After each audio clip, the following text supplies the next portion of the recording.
19 horas con 35 minutos. Saludos cordiales al ingeniero Alejandro Rivadeneira. Gracias por acompañarnos aquí en este espacio de Periodismo Público Ecuador. Buenas noches.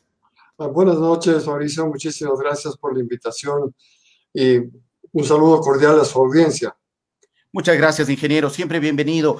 Bueno, coméntenos sobre estas decisiones que se han tomado en el tema de educación superior y que se han dado a conocer en el transcurso de estos últimos días. Sobre todo a través de las redes sociales de la CENESID se informó que se elimina el examen de acceso a la educación superior, EAES, y en su reemplazo habrá una evaluación para medir competencias y habilidades. Entendemos que esa evaluación ha sido denominada como transformar. Coméntenos un poco sobre estas decisiones impulsadas por la CENESID, por favor, ingeniero. Gracias, Fabricio. Yo creo que estamos enfrentando un enorme desafío, pero maravilloso desafío, que es la transformación del sistema de educación superior para dar una respuesta adecuada a la juventud ecuatoriana, ese anhelo de la juventud ecuatoriana de tener un acceso más simplificado, más sencillo al sistema de educación superior. Y en esto, el primer paso esencial es la reforma del examen EAES, que ha venido siendo la tradición en los últimos años. ¿De qué manera le estamos transformando? Estamos cambiando primero la estructura del examen. Antes teníamos un examen que la nota total se conformaba a través de un reconocimiento del récord académico del estudiante que venía desde la educación media. O sea, ese récord, esa nota de grado del estudiante, servía como uno de los insumos para establecer la nota que le permitía al estudiante ingresar o no al sistema de educación superior. Pero el otro componente era también un examen de conocimientos, o sea que ya estaban los conocimientos por un lado en el récord académico de nivel medio y por otro lado la CENESID aplicaba otra prueba, otro test de conocimientos, con lo cual era una albarda sobre albarda, es absurdo. Entonces, la primera decisión que se tomó fue transformar esta segunda parte de la nota más bien en un test que valida aptitudes, que valida habilidades, competencias del estudiante, del aspirante a ingresar a la universidad o al sistema de educación superior, conjuntamente con las notas. Entonces tenemos dos componentes, conocimiento por un lado y competencias y habilidades por el otro. Y son competencias y habilidades que debería tener todo estudiante que quiere ingresar a la universidad, al sistema de educación superior. Cosas que son sencillas, que son obvias. Un razonamiento verbal, razonamiento numérico, un razonamiento lógico, la capacidad de escribir, la capacidad de leer y interpretar, sintetizar y aportar. Es un poco la idea. No vamos a medir conocimiento. Eso es un absurdo. Entonces, ahí está la primera gran diferencia con el EAES. Una segunda diferencia es que mientras en el anterior proceso el peso del examen era 60% y el peso del récord académico era 40%, hoy hemos hecho a través de un estudio, no es una cosa que salió como por arte de magia, se hizo un estudio de simulación de lo que hubiera pasado en los procesos anteriores si es que modificábamos esos porcentajes. Y vimos que lo mejor era poner 50% al test de competencias y 50% al récord académico. Eso va a permitir mejorar la nota que el estudiante obtenga en este proceso. Dos grandes diferencias, pero además hay un elemento adicional, Fabricio, que si usted me permite, me encantaría compartir con la ciudadanía. Por favor. Este proceso que está siendo administrado por la CENESID, por obligación constitucional, tiene que haber un sistema de nivelación y admisión, y por obligación legal establecida en la Ley de Educación Superior, este proceso está siendo administrado por la CENESID. La idea es transformar la ley de tal manera que pasemos esa atribución y esa responsabilidad a las mismas instituciones del sistema de educación superior, porque ellas solo están llamadas a administrar en uso de su autonomía. Pero esa autonomía tiene que ser una autonomía real, no una autonomía ficticia como la que tenemos en este momento en el sistema. De tal manera que en medio de estas reformas que vamos a plantear de la Ley de Educación Superior, vamos a incluir ese camino ordenado, progresivo, de traspaso de la responsabilidad hacia las instituciones de educación superior, buscando los acuerdos con ellas, porque sería muy fácil para la CNCID, pero absolutamente irresponsable con el sistema, transferir esa responsabilidad de manera intempestiva en este momento, sin mirar cuáles son las reales capacidades que tienen las universidades para administrar esos procesos de admisión. O sea, ahí está la gran diferencia. De acuerdo, ingeniero. Eso significa que este examen Transformar, que reemplaza al EAES, posteriormente, ya luego con las reformas a la Ley de Educación Superior, tendrán que ser una competencia y una responsabilidad, un proceso directamente manejado por las universidades. Exactamente, ya tenemos que ir, pero es un proceso ordenado y progresivo. Ajá. Mira las diferencias entre las distintas instituciones. Yo entiendo que hay algunas universidades, por experiencia que he tenido de reuniones con los rectores, que pueden manejar sin problema ese proceso, otras que no lo van a poder hacer este momento. Pero tenemos que buscar el camino, y el mejor camino es el diálogo con las instituciones de educación superior. Y hemos empezado ese diálogo en la reunión de los rectores con el presidente de la República la semana pasada. Hoy me he reunido con el presidente de la ACC, la Asociación de Universidades, Escuelas, Politécnicas e Institutos, de todo el sistema de educación superior, tantos públicos como particulares, para buscar ese camino de diálogo. Y en las próximas semanas estamos planeando ya realizar reuniones específicas con rectores de universidades públicas, de universidades particulares, de institutos públicos, de institutos particulares, porque creo que tenemos que llegar a ese acuerdo con todos los actores del sistema.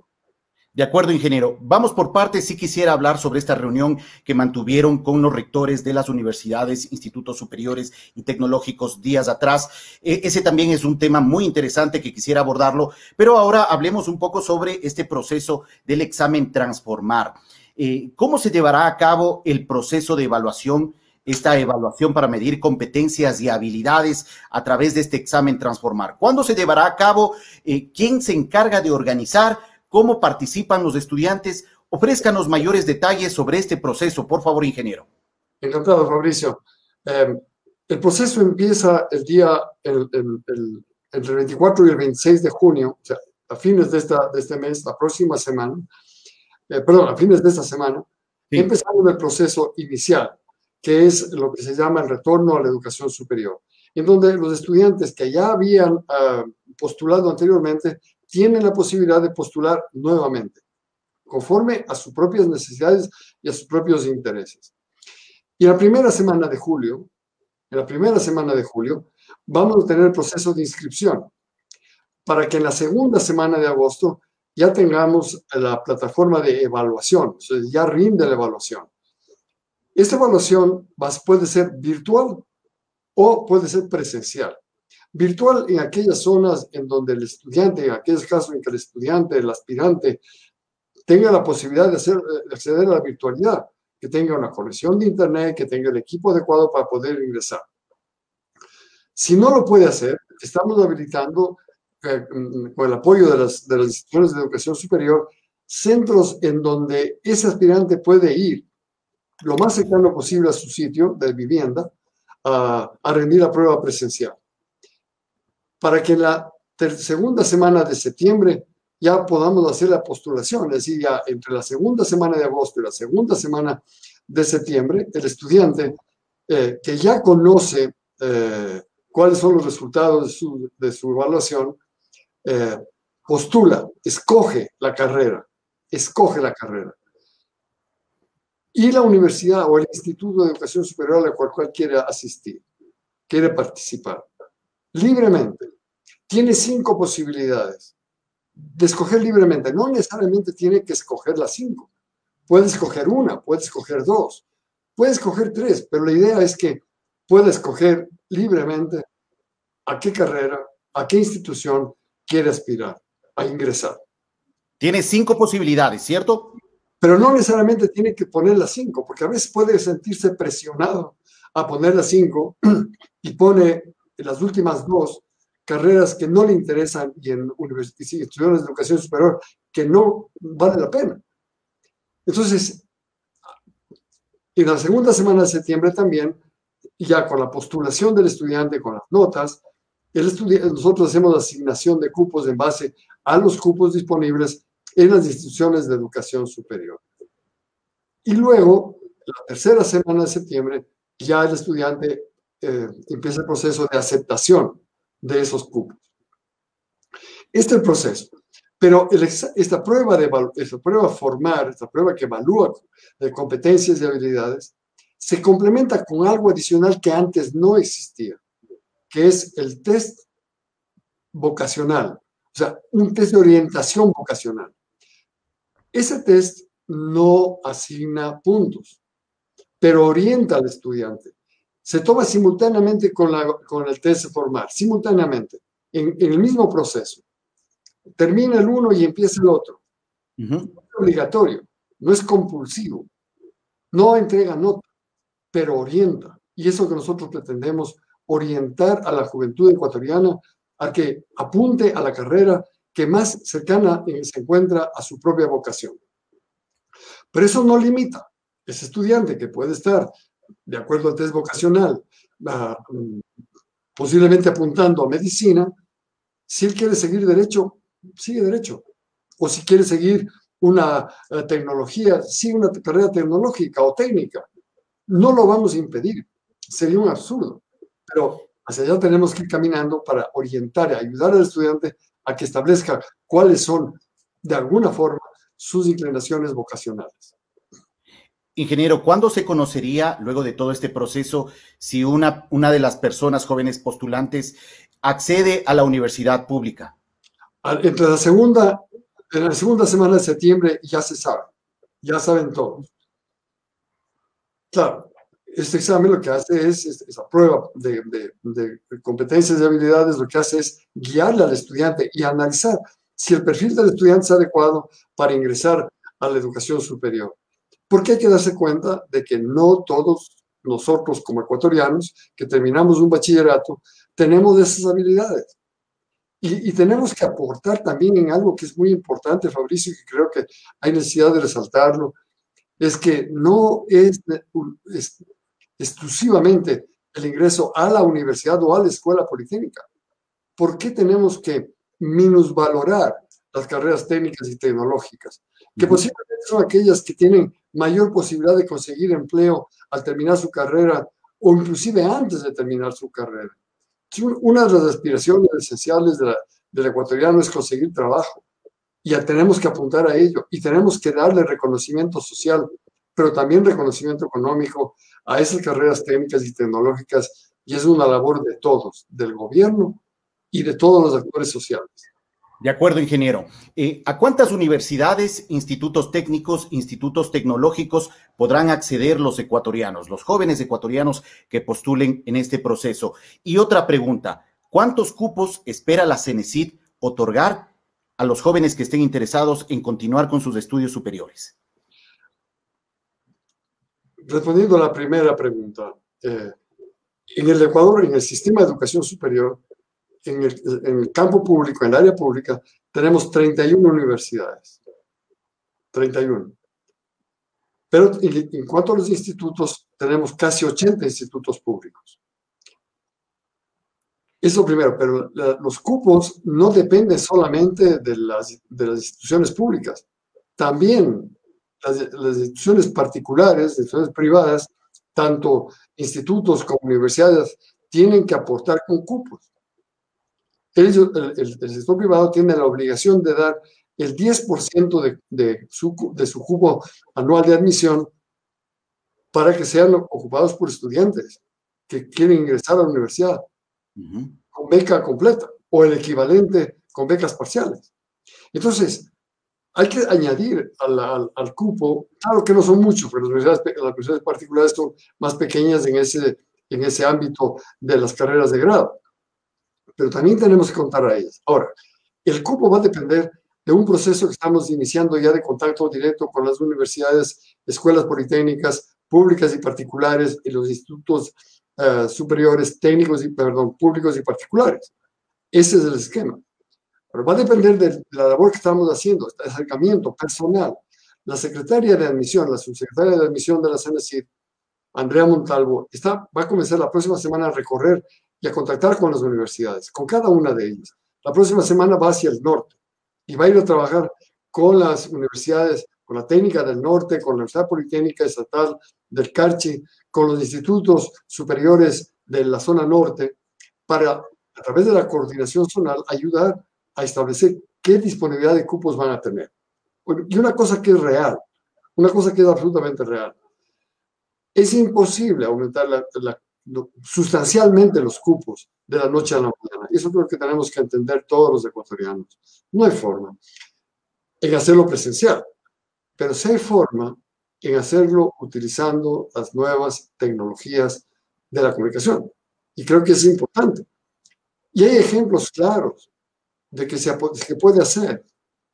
Por ejemplo, se me ocurre en este momento un ejemplo clarísimo con la Universidad de Milagro. La Universidad de Milagro amplió su oferta académica a través de la virtualidad.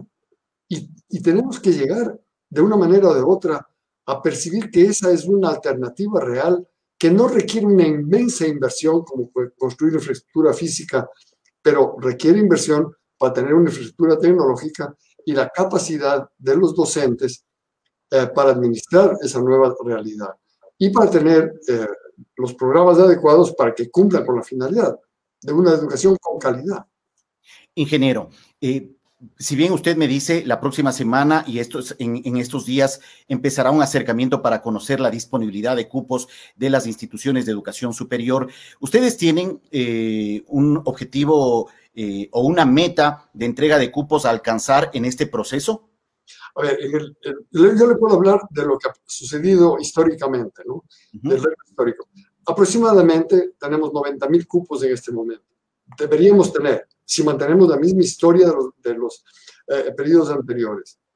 La idea es aumentar algo más, o sea, que no sean 90. Ojalá pudiéramos llegar a 100, 110, pero va a depender de este proceso, que no es un proceso de imponer a la universidad. Oye, tienes que darme, no sé, pues 10.000 cupos más o 5.000 cupos más. No, hay que ser realistas y hay que adecuarse a la realidad de cada universidad. Cada universidad es un mundo diferente. Entonces, no será lo mismo la Universidad de Milagro que la ESPE. Y la ESPE ha hecho un enorme esfuerzo también en educación virtual. Entonces, yo creo que sí hay formas de hacerlo y creo que tenemos que caminar en ese sentido. De acuerdo, ingeniero Rivadeneira. Estamos conversando a esta hora de la noche con Alejandro Rivadeneira, secretario de Educación Superior, Ciencia, Tecnología e Innovación, CENESID. Nos han llegado algunos mensajes, ingeniero, que quisiéramos compartirlo con usted para que se puedan responder y poder atender estas inquietudes que tienen los ciudadanos. Tenemos un mensaje de Rey Relámpago, se hace llamar. Dice, cada carrera debe tomar examen diferente según la carrera, un examen por áreas de cada facultad. ¿Esto podría ser así? A ver, si vamos por la lógica, debería ser así. O sea, no es lo mismo los conocimientos y competencias que requiere una carrera de medicina que la que requiere una carrera de administración. Son distintas competencias, distintos tipos de conocimientos. Por eso es que tenemos que ir transfiriendo progresivamente a las universidades, a los institutos, a las escuelas politécnicas, esta responsabilidad de manejar los procesos de admisión por carreras. Por carreras. No puede ser que todos den un solo prueba estándar para admitir a la Universidad Central, porque cada carrera tiene sus propias características. Entonces, una prueba estandarizada no puede ser única para todo el sistema. Bueno, esto finalmente se podría revisar más adelante en las reformas a la Ley de Educación Superior que usted anunció. Y esta ya pase esta competencia directamente a las universidades. Exactamente, y creo que por ahí desde el camino, y lo que tenemos que hacer es dialogar con las universidades para ver sus posibilidades reales de administrar esas pruebas. De acuerdo, ingeniero. Grace Agaje nos envía la siguiente pregunta. ¿Los jóvenes que se gradúan el siguiente año también deben dar esta nueva prueba? A ver, la intención es que en el transcurso de este proceso ordenado y progresivo de transferencia de esa responsabilidad, ojalá para el próximo año ya no tengamos que hacer en la CENESID la ventanilla única de administración del examen, de esta prueba de transformar ahora, esta prueba de valoración de aptitudes y conocimientos. Ojalá sea así, y yo creo que lo podemos conseguir. Y yo estaría apostando a que con la ayuda de las universidades que están en el régimen Costa, para el próximo inicio del periodo de matrículas del régimen Costa podamos tener ya esa nueva posibilidad, pero eso implica reformar las LOEs. De acuerdo, ingeniero. Una nueva pregunta de Rey Relámpago que nos envía de nuevo otra. ¿Habrá banco de preguntas para esta prueba, para este examen Transformar? Sí, claro. Tiene que haber un banco de preguntas. ¿Cómo acceder a ese banco de preguntas, ingeniero? La CENESID, a través de sus redes sociales y de su página web, va a comenzar a promover el acceso al banco de preguntas para que puedan tener preguntas aleatorias. O sea, no se pueden mostrar todas las preguntas. Sería peligrosísimo. Porque, claro, si tuviéramos, no sé, por citar un ejemplo, si tuviésemos solamente 10 preguntas para la evaluación y señalamos todas las 10 preguntas, es simplemente asunto de ir analizando y ver cómo respondo a cada una de ellas. Es un banco mucho más amplio, pero tenemos que dar la posibilidad de que haya un muestreo simplemente aleatorio para que algunas de las preguntas puedan lanzarse al público, puedan irse entrenando, puedan irse capacitando, para que miren de qué estamos hablando exactamente. Eso es un proceso que está dentro de la planificación que va a realizar la CENESID para enseñar a los estudiantes cómo tienen que practicar.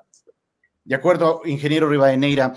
¿Puede ser o puede ofrecernos mayor puntualización sobre cómo sería el proceso para el periodo de los chicos de la costa? A ver, va a ser similar al actual, si no hay ningún cambio en la LOES. Tendría que ser igual que lo tendremos que seguir administrando desde la CENESID. Pero nuestra ilusión y nuestra aspiración es que antes de que iniciemos el periodo de matriculaciones de la costa, ya tengamos el traspaso a las universidades a través de esta reforma que permita una real autonomía de las instituciones de educación superior. Entonces, ese proceso va a ser ordenado. Si es que la LOES, las reformas de las LOES que vamos a presentar, el presidente la va a hacer las 2 primeras semanas de julio, una vez que regrese de su tratamiento médico en los Estados Unidos, la Asamblea tendrá que buscar el mecanismo y ojalá logramos conseguir que se apruebe antes de que termine este año, para que al principio del próximo año, ya cuando empiece el proceso de matriculación de admisión, podamos tener esa competencia trasladada a las instituciones de educación superior del régimen Costa. De acuerdo, ingeniero Rivadeneira. Gracias por atender estas preguntas de nuestros amigos que nos han enviado a través de las redes sociales. Hay una inquietud adicional. Hoy en redes sociales la CENESID fue tendencia y precisamente por una entrevista que usted ofreció esta mañana a los colegas de Diario El Comercio en el contexto de esta declaración que en cierto momento el presidente Guillermo Lasso ofreció a la opinión pública hablando sobre la posibilidad de un ingreso libre a las universidades. Aclárenos de este punto, por favor, ingeniero. Yo creo que lo importante en este proceso es que el estudiante pueda libremente escoger la carrera y la universidad o institución de educación superior a la cual aspira ingresar. Libremente, sin que haya una direccionalidad. Nadie le va a obligar a escoger una carrera y en una universidad específica.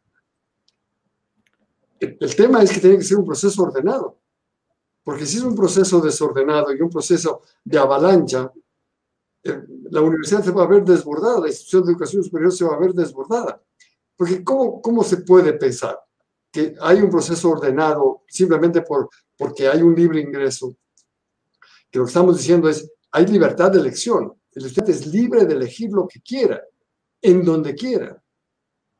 Pero si la Universidad Central en la carrera de medicina, por decir cualquier cosa, tuviese 250 cupos de admisión y se presentan 10,000 aspirantes a ingresar, irresponsable sería decir, señores de la Universidad Central tienen que recibir los 10,000. Físicamente no lo pueden hacer. Hay que buscar otras modalidades, hay que hablar con los rectores, porque tenemos que aprovechar la virtualidad. Y hay asignaturas, también en medicina, también en el área de la salud, también en las ingenierías, que no requieren de presencialidad necesariamente. Podemos aprovechar la virtualidad para ofrecer esas asignaturas a más gente. Y por lo cual podríamos comenzar a ingresar en el sistema, y eso es un proceso de diálogo y de reforma de las leyes que permita que un estudiante no tome todas las asignaturas, porque hay una limitación. Un estudiante no es regular si es que no toma el 60% de asignaturas en un semestre. Y la intención no es esa, la intención es que pueda ingresar al sistema tomando las asignaturas que la universidad ofrece en cada semestre en modalidad virtual, por ejemplo. Entonces, es un proceso de diálogo, de acuerdos, de consenso con el sistema de educación superior para que, sin las limitaciones estrangulantes que en un momento determinado pueden existir en este momento, las universidades tengan una oferta académica más amplia, siempre apuntando a la calidad y a la pertinencia. Porque, claro, ¿qué sacamos con tener una carrera que le permita al estudiante tener un título si cuando termina con ese título no consigue trabajo? Porque no hay ese trabajo en el Ecuador. Claro, completamente claro, ingeniero Rivadeneira. Bueno, hablemos brevemente sobre esta reunión que días atrás mantuvieron con los rectores y las máximas autoridades de institutos técnicos y tecnológicos del país. Hubo una reunión en el Palacio de Carondelet en la que participó usted, lógicamente el presidente de la República, Guillermo Lasso Mendoza, y las autoridades de las universidades. El tema principal, reformas a la Ley de Educación Superior. ¿Cuáles son los compromisos asumidos por las autoridades en el tema educativo superior para poder llegar a acuerdos con los representantes de estos institutos y las universidades de forma general, ingeniero? El acuerdo sustancial es el proceso ordenado de reformas de la LOES. Es el primer gran acuerdo. Hay que reformar la Ley de Educación Superior para que las universidades, los institutos tengan autonomía real, no una autonomía declarativa que está en la Constitución. Quitando el apellido de autonomía responsable, no existe el concepto de autonomía responsable, está implícito. Una institución de educación superior autónoma no significa que puede hacer lo que le da la gana. Tiene que hacer lo que la sociedad le demanda, con calidad, con pertinencia. Obviamente tiene que haber una reglamentación, unas regulaciones, pero no de mínimos, una regulación que no sea asfixiante. Y creo que en eso estamos de acuerdo todas aquellas personas que tenemos una responsabilidad en el sistema de educación superior. Yo fui rector de una universidad durante 10 años y viví el sistema opresivo de regulación asfixiante que coarta la iniciativa y la creatividad de las universidades, escuelas politécnicas e institutos superiores, que no les permite desarrollar y apostar a una innovación en el sistema educativo.